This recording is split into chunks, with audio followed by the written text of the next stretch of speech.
everyone, welcome back to my channel. I hope all of you are doing well. So ಇವತ್ತಿನ class ಅಲ್ಲಿ ನಾವು parents ಮತ್ತೆ ಮಕ್ಕಳ ನಡುವೆ ಹೇಗೆ ಕಾನ್ವರ್ಸೇಷನ್ ಆಗುತ್ತೆ ಅಥವಾ ಮಕ್ಕಳ ಜೊತೆಗೆ ಮಾತಾಡುವಂತ ಕೆಲವೊಂದು ಸೆಂಟೆನ್ಸಸ್ ಗಳನ್ನ ನಾವು ಇವತ್ತು ಕಲಿಯೋಣ. ಬೇಸಿಕಲಿ 50 ಸೆಂಟೆನ್ಸಸ್ ನಾನು ಈ ಕ್ಲಾಸ್ ಅಲ್ಲಿ ಹೇಳ್ಕೊಡ್ತಾ ಇದ್ದೀನಿ. ಇದು ನಿಮಗೆ ಇಷ್ಟ ಆದ್ರೆ ನೆಕ್ಸ್ಟ್ ಪಾರ್ಟ್ 2 ಅಲ್ಲಿ ನಾನು ಮತ್ತೆ ಹೆಚ್ಚಿನ ಸೆಂಟೆನ್ಸಸ್ ಅನ್ನ ತಗೊಂಡ್ ಬರ್ತೀನಿ. ಇದರಿಂದ ನೀವು ಡೈಲಿ ಮಕ್ಕಳ ಜೊತೆಗೆ ಇಂಗ್ಲಿಷ್ ಅಲ್ಲಿ ಮಾತಾಡೋದ್ರಿಂದ ಅವ್ರು ಚಿಕ್ಕವರಿರುವಾಗ್ಲಿಂದಾನೇ ಇಂಗ್ಲಿಷ್ ಕಲಿಬಹುದು ಅಂಡ್ ಅದು ನಿಮಗ್ ಕೂಡ ಪ್ರಾಕ್ಟೀಸ್ ಆಗುತ್ತೆ. All right, so let's get started. First one, speak softly ಅಂದ್ರೆ ಪ್ರೀತಿಯಿಂದ ಮಾತನಾಡಿ, ಅಂದ್ರೆ ನಿಧಾನವಾಗಿ ಪ್ರೀತಿಯಿಂದ ಮಾತನಾಡಿ ಅಂತ ಹೇಳಲಿಕ್ಕೆ ಸ್ಪೀಕ್ ಸಾಫ್ಟ್ಲಿ. ರೀಡ್ ಸೈಲೆಂಟ್ಲಿ, ಮೌನವಾಗಿ ಓದಿ. ಮೌನವಾಗಿ ಓದಿ ಅಂತಂದ್ರೆ ಮನ್ಸಲ್ಲಿ ಓದೋದು, ರೈಟ್? Read silently. ಸ್ಟಾಪ್ ರಿಗ್ಲಿಂಗ್ ಅಂದ್ರೆ ತೊಳಲಾಡುವುದನ್ನ ನಿಲ್ಲಿಸು. ಅಂದ್ರೆ ಚಿಕ್ಕ ಮಕ್ಕಳು ಆ ಕಡೆ ಈ ಕಡೆ ಮಾಡ್ತಾ ಇರ್ತಾರಲ್ಲ, ಸೊ ಆಗ ಹೇಳ್ಬೋದು ಸ್ಟಾಪ್ ರಿಗ್ಲಿಂಗ್. ಡೋಂಟ್ ಮೂವ್, ಚಲಿಸಬೇಡ. Don't move. ಸ್ಟ್ಯಾಂಡ್ ಸ್ಟಿಲ್ ಅಂದ್ರೆ ನಿಶ್ಚಲವಾಗಿ ನಿಲ್ಲು, ಅಂದ್ರೆ ಚಲಿಸದೆ ಏನು ಮಾಡದೆ ಸರಿಯಾಗಿ ನಿಂತ್ಕೋ ಅಂತ ಅರ್ಥ. ಡೋಂಟ್ ಬಿ ಸ್ಟಬನ್ ಅಂದ್ರೆ ಹಠ ಮಾಡಬೇಡ ಅಂತ ಹೇಳಲಿಕ್ಕೆ don't be stubborn. Don't be afraid, ಭಯ ಪಡಬೇಡ. Don't be afraid. ನಾವು ಅಫ್ರೇಡ್ ಅನ್ನೋ ವರ್ಡ್ಗೆ ಸ್ಕೇರ್ಡ್ ಅಂತಾನು ಯೂಸ್ ಮಾಡಬಹುದು. Don't be scared is also correct. Don't be afraid is also correct. Don't cook up stories, ಕತೆಗಳನ್ನ ರಚಿಸಬೇಡ ಅಂದ್ರೆ ಸುಮ್ನೆ ಕತೆ ಹೇಳ್ಬೇಡ ಅಂತ ಹೇಳ್ತೀವಲ್ಲ ಹಾಗೆ. ಫಾಸನ್ ಯೋರ್ ಬೆಲ್ಟ್, ನಿನ್ನ ಬೆಲ್ಟ್ ಅನ್ನ ಕಟ್ಟಿಕೋ. Fasten your belt.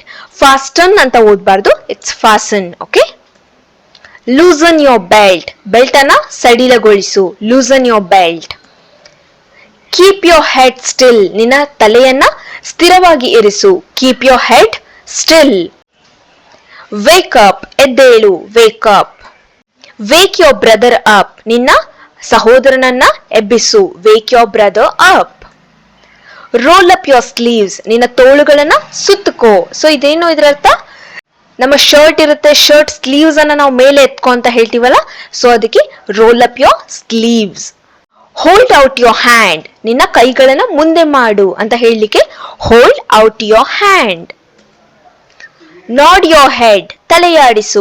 Nadu your head. Don't swing your legs ಅಂದ್ರೆ ನಿನ್ನ ಕಾಲ್ಗಳನ್ನ ಸ್ವಿಂಗ್ ಮಾಡಬೇಡ. ಸ್ವಿಂಗ್ ಮಾಡೋದಂದ್ರೆ ಏನು? ಚಿಕ್ಕ ಮಕ್ಕಳು ಒಂದ್ ಚೇರ್ ಅಲ್ಲಿ ಅಥವಾ ಎಲ್ಲಾದ್ರೂ ಕೂತ್ಕೊಂಡಾಗ ಕಾಲ್ ಅಲ್ಲಾಡಿಸ್ತಾ ಇರ್ತಾರೆ, ನೋಡಿರ್ಬೋದು ನೀವು, ರೈಟ್? ಅದನ್ನ ಸ್ವಿಂಗಿಂಗ್ ಅಂತ ಹೇಳ್ತೀವಿ. Don't swing your legs. Don't tire me, ನನ್ನನ್ನ ಆಯಾಸಗೊಳಿಸಬೇಡ. Don't tire me.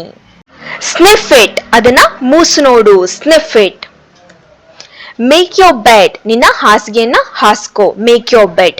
ಇದೇ ವರ್ಡ್ ಅನ್ನ ನೀವು ಬೆಳಿಗ್ಗೆ ಏನಾದ್ರೂ ಹೇಳಿದ್ರೆ, ಮೇಕ್ ಯೋರ್ ಬೆಡ್ ಅಂತ ಹೇಳಿದ್ರೆ ನಿನ್ನ ಹಾಸಿಗೆಯನ್ನ ತೆಗೆದು ಸರಿ ಮಾಡ್ಕೋ ಅಂತ ಹೇಳಲಿಕ್ಕೂ ಯೂಸ್ ಮಾಡ್ಬೋದು. ಸೊ ಎರಡೂ ಟೈಮಲ್ಲಿ ಯೂಸ್ ಮಾಡ್ಬೋದು, ಬಟ್ ಸಿಚುವೇಶನ್ಗೆ ತಕ್ಕ ಹಾಗೆ ಅದು ಅರ್ಥ ಆಗುತ್ತೆ. Okay. Make your bed and ಬೆಳಿಗ್ಗೆ ಹೇಳಿದಾಗ ಮೇಕ್ ಯೋರ್ ಬೆಡ್ ಅಂತಾನೆ ಹೇಳ್ತೀವಿ, ಬಟ್ ಅದ್ರ ಅರ್ಥ ಏನಿರುತ್ತೆ? ಹಾಸಿಗೆನ ಸರಿ ಮಾಡು ಅಂದ್ರೆ ಎಲ್ಲ ಬೆಡ್ಶೀಟ್ ಅನ್ನ ಫೋಲ್ಡ್ ಮಾಡಿ, ಬ್ಲಾಂಕೆಟ್ಸ್ ಅನ್ನ ಫೋಲ್ಡ್ ಮಾಡಿ ನೀಟಾಗಿ ಇಡುವಂತ ಅರ್ಥ.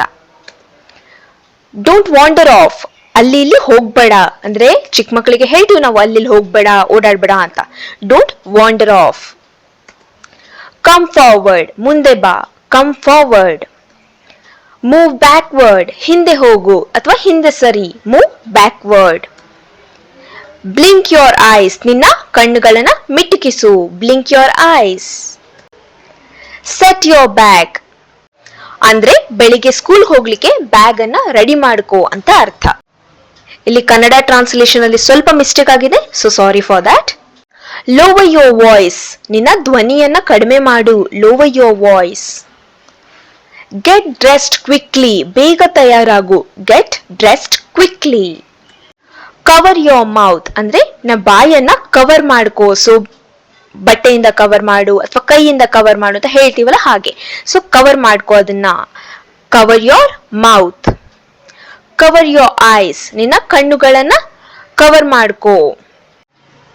Cover your mouth with hand when you cough, ಕೆಮ್ಮುವಾಗ ನಿನ್ನ ಬಾಯನ್ನ ಕೈಯಿಂದ ಕವರ್ ಮಾಡ್ಕೋ ಅಂತ ಅರ್ಥ. Cover your mouth with hand when you cough.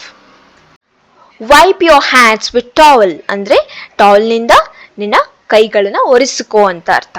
So ಒರೆಸ್ಕೋ ಅಂತ ಅಂದ್ರೆ ವೈಪ್ ಅಂತ ಅರ್ಥ ಬರುತ್ತೆ. ಡೂ ಯೋರ್ ಹೋಮ್ ವರ್ಕ್, ನಿನ್ನ ಮನೆ ಕೆಲಸ ಮಾಡು ಅಥವಾ ನಿನ್ನ ಹೋಮ್ ವರ್ಕ್ ಸ್ಕೂಲಲ್ಲಿ ಕೊಟ್ಟಿರ್ತಾರಲ್ಲ ಅದಕ್ಕೆ ನಾವು ಹೇಳ್ಬೋದು do your homework. Don't be lazy, ಸೋಮಾರಿ ಆಗ್ಬೇಡ, don't be lazy. Clean up your room, ನಿನ್ನ ಕೋಣೆಗಳನ್ನ ಸ್ವಚ್ಛಗೊಳಿಸು, ಕ್ಲೀನ್ ಅಪ್ ಯೋರ್ ರೂಮ್.